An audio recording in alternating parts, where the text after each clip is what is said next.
والصلاة والسلام.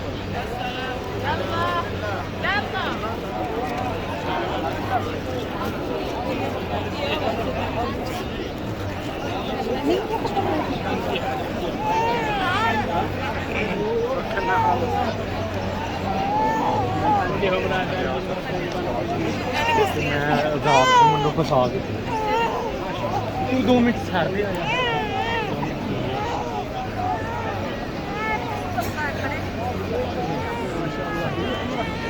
ਲੱਭੂ ਹਲਕੀ ਲੱਭੂ